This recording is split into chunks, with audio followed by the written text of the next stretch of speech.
בוקר טוב, יליד ג'תר, די דיגידה, קלי. בשם השם נעשה ונצליח שנזכה להגדיל תורה ולהאדירה. On est aujourd'hui mardi 31 du mois de décembre et le 3 Gimel du mois de Tevet. שנזכה לישועות, נחמות, לכל עם ישראל. תודה רבה à Laurence. Oui, si je l'ai bien prononcé, Shem Evarech Otach Bechol Asher Lach. Merci pour votre soutien et tous ceux qui le font par le biais de virements bancaires, PayPal ou autres. Toda Rabba. Et aujourd'hui, tu as acheté un chiour, donc ce chiour te sera dédié pour toi et toute ta famille, ta réussite. Bezrat Hashem, beaucoup de bonheur. Bashamayim Vaaretz. Amen ve Amen.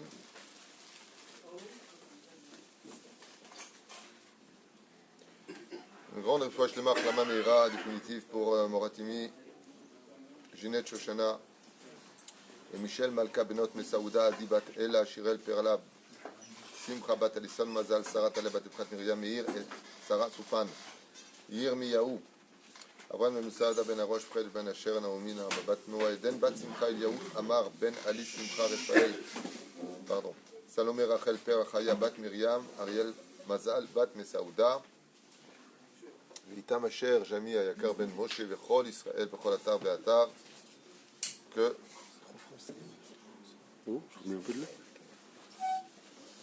אלו נשמת יצחק בן ססיה מרסל בת חסיבה רות בת שרה בלנש אפרת בת שרה שיראל שרה בנות קרן ג'סיקה יצחק בן רבקה אליהו בן אסתר אשר הוא בן פחג' בן לואיז עליו השלום. Et comme je le disais, Laurence, oui, ce chiour est pour vous aujourd'hui. On est dans nos sages raconte, toujours dans la paracha de Noach. On avait vu ensemble pas mal de données sur cette paracha extraordinaire qui nous permettait de vivre même dans notre génération ces midrashim sensationnels qui éclairent un petit peu l'histoire de notre peuple. Baruch Hashem. Kara Hashem el Yaakov. Juste un instant. Ah oui, je ne suis pas à la bonne page, autant pour moi. Est-ce que j'ai pris le bon livre? Non, ce n'est pas le bon livre. On m'a changé mon livre 2 secondes. C'est bien ce qui me semblait. C'est le problème des gens quand ils touchent le livre. Les aléas du direct. Ouais. Non, c'est juste dommage que les gens ne remettent pas les livres à leur place et éviteraient ce genre de choses. Mais bon, mana assez. On ne fera pas le monde du jour au lendemain. Donc quand je prends quelque chose, je le remets à sa place précisément. Avalokulam kach mana assez. Venoach matzachen be'ene Hashem. Venoach a enfin donc trouvé grâce aux yeux d'Hachem. Ma Perouche Adavar, il a trouvé grâce. Qu'est-ce que ça veut dire il a trouvé grâce, monsieur Lévy? Trouver reconnaissance. Oui, mais en quoi il a trouvé grâce? Qu'est-ce qu'il a fait pour trouver grâce aux yeux de Dieu? Il s'est bien compris. Il y avait certaines choses à l'époque que si on les faisait... Alors c'est ça que je demande, c'est quoi? Ces actions-là permettaient de dire... C'est quoi l'action? C'est ça que je demande. Justement, qu'est-ce qu'il a fait? D'un coup, le texte a besoin de la Torah de nous dire que Noé, dans cette génération de débauchés, totale débauche, ok, lui, il est le seul qui a trouvé grâce aux yeux d'Hachem. Moi, quand on me dit un truc pareil, je dis, tant mort, je veux bien, mais qu'est-ce qu'il a fait pour trouver grâce aux yeux de Dieu? Moi aussi, maintenant, j'aimerais trouver grâce aux yeux de Dieu. Qu'est-ce que lui, il a fait pour que moi, je puisse marcher sur ses chemins? Alors, comme on a dit, on n'est pas en train de lire l'histoire de Pépé et Mémé. Si la Torah nous dit qu'il a trouvé grâce, c'est pour qu'on pose des questions, hein, ça va. Ma wasa kedeliskot gam anachnu bema sheuzacha. Pourquoi est-ce que lui il a été sauvé et nous on ne pourrait pas être sauvé? Il avait une bonne conduite morale et c'est pour ça qu'il a trouvé grâce aux yeux de Dieu. Ok, moi je dis que j'ai une réponse pour Gan. T'as raison. C'est vrai, mais ça reste trop dans le pshat. Là on parle de trouver grâce aux yeux d'Hachem. D'accord? À l'époque d'Abraham Avinu, beaucoup se comportaient bien, il n'y a pas marqué, ils ont trouvé grâce aux yeux de Dieu. Par exemple, on sait que les filles de Canaan avaient de mauvaises vertus, contrairement à celles de la Mésopotamie qui faisaient la Vodazara, mais qui avaient plus de savoir-vivre. Il n'y a pas marqué, et les filles de Bavel avaient trouvé grâce aux yeux de Dieu. Il était le seul. Top, on reste dans le chat. Il était le seul à ne pas faire ce que les autres faisaient. Ça rejoint ce qu'il vient de dire avec d'autres mots. Tov, Beseder Gamour, c'est d'augmenter un peu le niveau. Monsieur Henri Ayakar, qu'est-ce que tu racontes? Je vois que ce sourire sur le côté tunisien là. Henri, qu'est-ce que tu dis? Bema Matzachen. Il n'a pas volé, il n'a pas C'est-à-dire, là, tu es en train de me faire le détail de sa bonne conduite. Le Seder Gamour. Eh bien, Noach, vous regarderez le dernier commentaire de Me'am Loès de la paracha de Bereshit. Lui, il pose la question, il dit Matzachen, Bene, Hashem, Alma, Pashut, Chazar Bitshuva. Mazotomeret Chazar Bitshuva. Il était exactement comme tous les autres de sa génération, et il s'est remis en question, et il est remonté du fin fond de l'obscurité de cette période pour devenir une lumière dans cette obscurité. Ça veut dire qu'il a vécu dans une période très difficile, et de là, on apprendra que tout celui qui fait tchouva, qui commence à regravir les échelons de la Kedusha, lui, il est Motzechen Be'ene Hashem. Donc, on a déjà une situation qui est un petit peu plus différente de il a eu de bonnes actions. Celui qui est Choser Bitshuva, ainsi donc il pourra. Quand on augmente un petit peu l'étude, on va se rendre compte qu'en réalité, celui qui a trouvé grâce aux yeux d'Hachem grâce à Noach, ce n'est pas Noach lui-même. Et là, Masheu Sheyatza Noach mi Noach, Matzachen Bene Hachem. C'est quelque chose de paisible aux yeux de Dieu qui a donné à Dieu l'envie de sauver Noach parce qu'il y avait quelqu'un qui était Kedai. Il y avait quelqu'un qui valait le coup. Et c'est qui? Par qui a été sauvé Noach? Bonne réponse.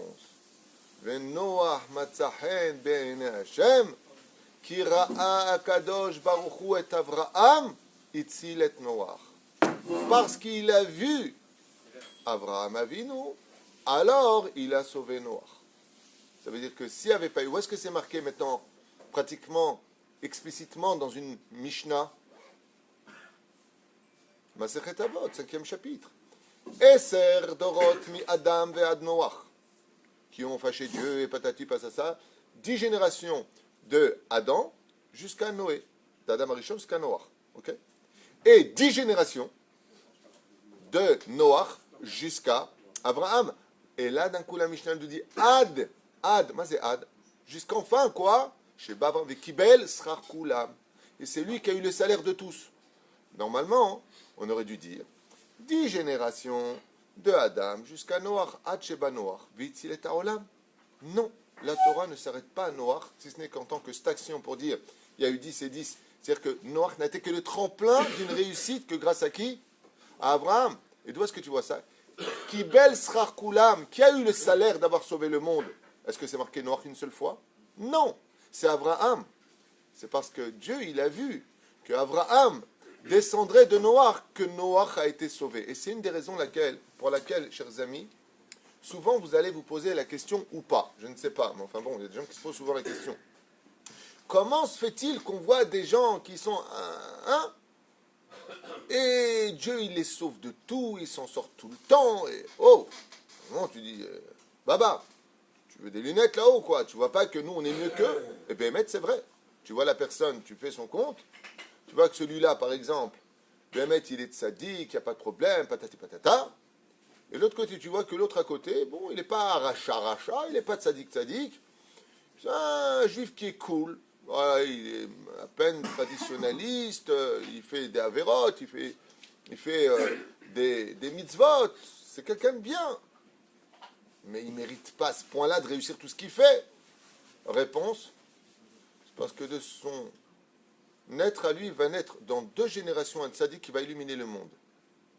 Et cette personne-là, Dieu le préserve. Pourquoi?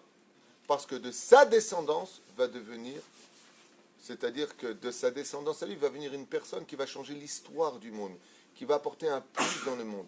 Pour ce mérite-là, même si on sait que c'est l'ampoule qui éclaire, on ne peut pas péter le fil électrique qui va allumer l'ampoule. Ainsi donc Dieu préserve cette image du fil électrique, parce que de cette électricité, de ce conduit qui est le fil électrique, va s'allumer une lumière dans la chambre qui va éclairer tous ceux qui y rentreront. De la même façon, le Créateur du monde va sauver Noach, qui n'est qu'un fil conducteur. 10 générations de Adam jusqu'à Noach, 10 générations de Noach jusqu'à... C'est quoi? C'est une rallonge dans l'histoire. Et donc, Akadosh Baruch Hu, Boré Olam, il va sauver ce garçon qu'on appelle Noach dans cette génération, lui et toute sa famille, parce que de là va naître Avraham Avinu. Qui lui-même, Avraham, Derech Hagav, quand il va rentrer dans la fournaise ardente, est-ce qu'il avait assez de mérite pour être sauvé? Non. Qui Dieu a vu d'Abraham? Non. Il a vu Yaakov. Le Midrash nous dit, parce qu'il a vu Yaakov Abachir Sheba Avot, Yaakov Avinu, qui est Ishtam Yoshev Olim, par le mérite de l'étude de Yaakov, qui va étudier dans les tentes et mettre au monde les 12 tribus, Abraham est sauvé de la fournaise ardente par le mérite de Yaakov. C'est pour ça qu'aujourd'hui, en 2019, et demain, en 2020, oui, c'est demain 2020, hein? Qu'est-ce qu'il y a? Tu veux manger de la dinde? Quelque chose? Pour nous, c'est un jour agile. Bonne année si vous voulez, parce que vous écrivez encore vos chèques et autre chose en loisite. Aval. Prinatenu, zeyom ragil. C'est un jour simple. Quoi qu'il advienne, moi ce qui me fait de la peine dans les dates, c'est que tu poses la question à un juif, on est le combien? Tout le monde te dit on est le 31 décembre. Et en hébreu, on est le combien? Si à la limite tu connais bien la date en hébreu, qui est ta date à toi, la plus importante, celle par laquelle le monde a été créé de Rosh Hashanah, et qu'en même temps tu connais la date loisite, Mshoum. Et si tu connais que la date française, et tu ne connais pas ta date à toi d'origine, hein, tu vas prendre un Chinois par exemple, ils sont 1,6 milliard de Chinois. Tu lui dis c'est l'année de quoi? Du singe, du porc, du cheval, il sait. Et tu vois, Zrat Hashem, comme je dis souvent, avant d'apprendre La Fontaine à vos enfants, apprenez-le d'abord Pirkei Avot. Que notre Torah ne soit jamais moins que la culture des nations du monde. Les peuples du monde, ils ont vraiment un mazal. Baruch, par rapport Baruch. à ces choses-là. Ken. Ken. Ah, yes, sir. Et pourquoi Hachem n'a pas choisi Mathusalem? Mathusalem. Ouais. Mais il a choisi, il vient bien de lui. Mathusalem, c'est le grand-père de Noah. Ouais, mais pourquoi c'est pas lui qui a sauvé le monde? Parce qu'apparemment, c'est un tzaddik qui est d'un côté, il avait... Parce que Mathusalem, le mérite qu'il a eu, on l'a lu la dernière fois qu'on avait fait cette lecture, Mathusalem, il a eu le mérite de sauver l'histoire des générations jusqu'à Noé. Il a été un conduit jusqu'à ce moment-là. C'est ça? Mais maintenant, si tu veux rentrer dans le détail du détail, tout ça c'est une question de réincarnation. Ça veut dire que pour qu'on ait des résultats sur l'échiquier du monde, ben des fois celui-là il pourrait être mieux que l'autre, mais celui-là c'est pas le Gilgoud de ce qu'il faut sauver. Hein? Parce que Noach, c'est aussi un Itzos d'Adam Arishon, ce qui n'était pas le cas de Methusalem.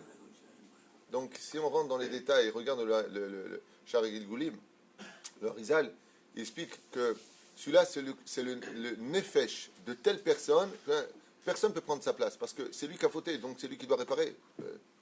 C'est comme si que Shimon doit de l'argent et tu dis Yitzhak paye sa dette. Donc il fallait que ce soit Noach et que Noach. Je voudrais juste quand même finir ma phrase. Qu'est-ce qu'on peut apprendre maintenant de cette petite parenthèse qu'on vient de faire? On peut apprendre d'une chose que, vous savez, souvent, on a des parents, dans cette génération, des hommes, des femmes, qui sont à peine traditionnalistes ou même pas. Mais qui, de l'autre côté, vont pousser leurs enfants dans les écoles juives à apprendre la Torah, qui ne vont pas s'opposer à ce qui rentre en yeshiva, qui se deviennent un ben Torah.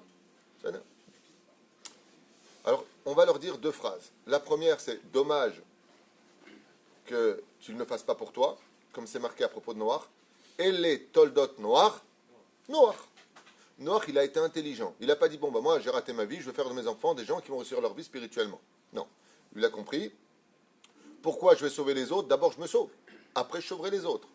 Très bel exemple de Noach. Et ça, c'est un moussar eskel, c'est une moralité qu'on doit tous avoir. Le mec, qu'est-ce qu'il dit? Bon, moi, j'ai jamais compris la Gemara, je ne sais pas ce que c'est, et puis j'ai pas le temps, il ne veut pas se donner à fond. Mais mes enfants, je l'envoie à Yeshiva, ça fait devenir spécialiste de la Gemara. C'est dommage. D'abord, toi, va étudier, et envoie tes enfants. Fais quelque chose. Premier degré. Deuxième degré, eh bien, c'est pas mal non plus de penser comme ça. C'est-à-dire que si toi, tu n'as pas réussi, à cause de trop de yetzarim, de klipot, de yetzera, ce que tu veux, sois au moins toujours éveillé à ce que ta descendance, eux, par contre, réussissent leur vie en Torah. Par qui a été sauvé Noach? Par qui? Parce que beaucoup plus tard, 10 générations, c'est énorme, 10 générations plus tard, est né un homme du nom d'Abraham. Et grâce à lui, Noach prend toute son ampleur. Sinon, le monde aurait été tôt, bavo, on oublierait tout le monde. Même si vous n'êtes pas religieux.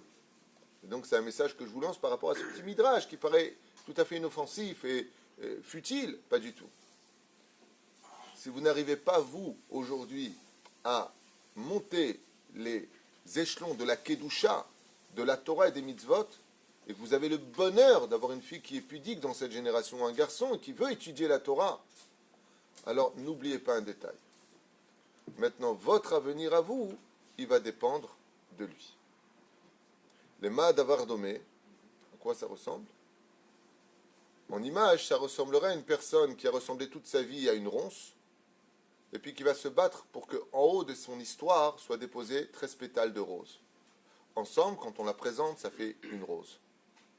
Ça veut dire que la ronce prend toute sa place dans la Kedusha d'une présentation d'une des plus belles fleurs du judaïsme, la rose.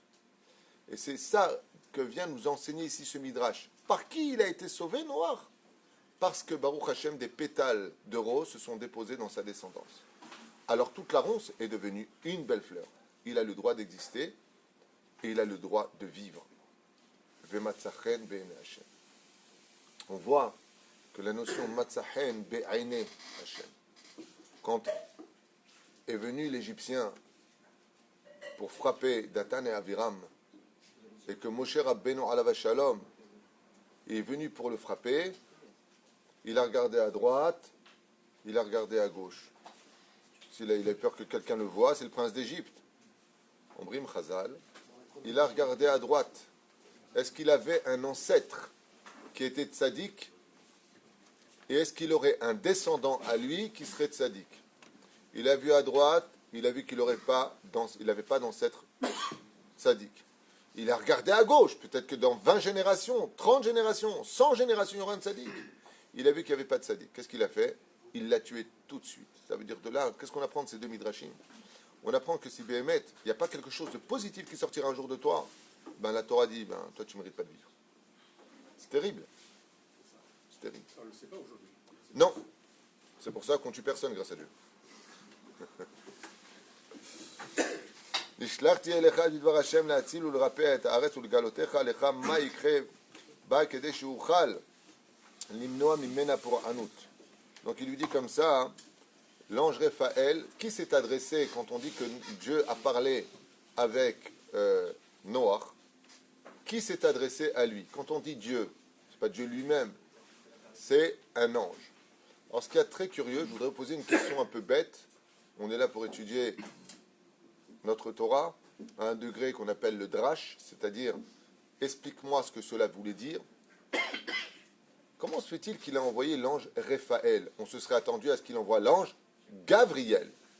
Là on parle de quelqu'un qui va venir détruire le monde. L'ange qui est sorti détruire le monde, nous dit Rachid, c'est André Lamoussia. Aval Kikaron. Pourquoi il lui envoie l'ange Raphaël? Raphaël, c'est l'ange de la guérison. Il n'est pas malade, Noach. Il n'y a même pas de maladie à cette époque. Lama, Henri, pourquoi? Tzaddik, Lama. Lama, l'ange Raphaël. C'est l'humanité qui est malade. Il vient donner une réfoua. De là, on apprend que quand un déluge te tombe sur la tête, tu es en pleine opération chirurgicale. Ça veut dire que quand des fois tu prends des coups, tu dis, Bono Shalom, c'est quoi cette vie de ouf que tu m'as donnée? L'ange qui t'a envoyé, qu'est-ce que tu demandes, toi? Yiratson, que tu m'envoies l'ange Raphaël? C'est l'ange Raphaël qui est venu. Parce que des fois, l'opération, la guérison passe par une opération chirurgicale délicate. Comme vient de me dire ce matin le Rav Neria pour sa fille, il a une opération délicate à faire. Et quoi, ils vont l'ouvrir, ils vont faire... Oui, c'est la guérison. C'est donc, pour guérir le monde, on voit que même le déluge, c'était une malédiction ou une bénédiction? C'était une bénédiction. Parce que, d'où est-ce que tu apprends, grâce au Midrash, qu'il a envoyé l'ange Raphaël? L'ange Raphaël, il ne sait pas faire de mal, il ne sait que guérir. Midrash, je suis venu guérir le monde. Et le monde ne pourrait être guéri qu'à partir du moment où le déluge sera tombé. Il faut laver le monde de son impureté. Et je suis venu te dire ce qu'il va se passer. Afin d'éviter au monde la catastrophe. Et c'est quoi la catastrophe? Que Dieu soit obligé de tout détruire. Et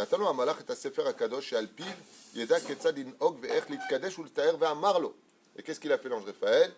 Il lui a donné un livre extraordinaire sur lequel là-bas il y avait le mot d'ordre, le matkon, si vous voulez, la recette de comment devenir quelqu'un de plus pur et de plus kadosh pour pouvoir grandir en Torah.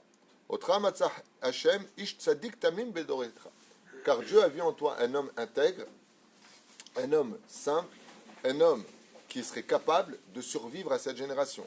Lachen shalach lecha et hasefer hazeh, bo timsa sodot ustarim utekayem, oto bigdusha uftaora betzniut. Il lui a dit maintenant, prends ce livre-là.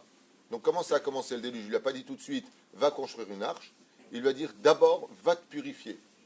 Moralité, comment te rendre pur, commence à étudier les secrets de la Torah, commence à grandir en tant qu'homme de Torah dans la Kedusha, et surtout, il lui dit quoi ici? Dans la tsniout, dans la pudeur. Il faut que tu sois quelqu'un de très pudique, de très humble. On ne peut pas étudier la Torah à un haut niveau, être un vrai tzaddik, si on n'est pas pudique. Et la pudeur, ça ne veut pas dire avoir des habits pudiques, ça veut dire avoir un langage pudique. Quelqu'un qui est kadosh, il a une bouche kadosh. C'est le ikar de la Kedusha. תלמד לעשות תיבת עצי גופר, להיכנס בה יחד עם בני משפחתך כדי שתנצלו מן הפורענות. Et ainsi donc, ensuite tu pourras construire l'arche. Donc l'arche, elle avait un digne de quoi? De grande Kedusha. Qu'est-ce qui a pu sauver l'arche? Vous avez entendu le processus de Noach?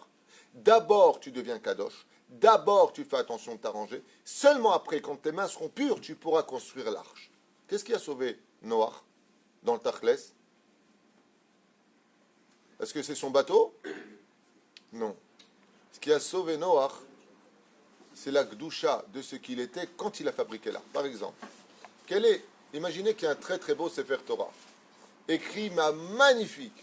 Seulement la personne qui l'écrit, elle fait Zera Levatala, elle regarde des films interdits, il n'est pas Shomer Negia, plus rien. Qu'est-ce qui vaut son Sefer Torah? Pas grand-chose. On peut même dire qu'on ne sait même pas s'il est kasher. Mahloket. Mais pire, celui qui l'a écrit les Kofer Batora. J'ai dit, ouais, bon, moi j'ai écrit le Sefer Torah, mais ce qu'a écrit la Gemara, c'est des ch'touillottes. Chazve shalom. Il dit une chose pareille. Qu'est-ce qu'on fait de son Sefer Torah? On le brûle. Assour de l'ikrobo. On n'a pas le droit de lire dedans. C'est un Kofer. Mais je ne comprends pas. Le Sefer Torah, il est beau. Il n'a pas compris. Ce n'est pas le Sefer Torah en lui-même qui prend la Gdusha. C'est celui qui l'a écrit. Quand Noach a fait de ses propres mains la Teva, ouais, il a fallu d'abord qu'il se purifie. D'abord, tu te purifies. Comme quand tu prends la Megillat Esther, il faut d'abord faire Netilat Yadayim selon le Minag, sans la bracha al Netilat Yadayim, avant de la toucher. Pourquoi? Parce que tes mains sont peut-être sales et pleines d'impuretés. Et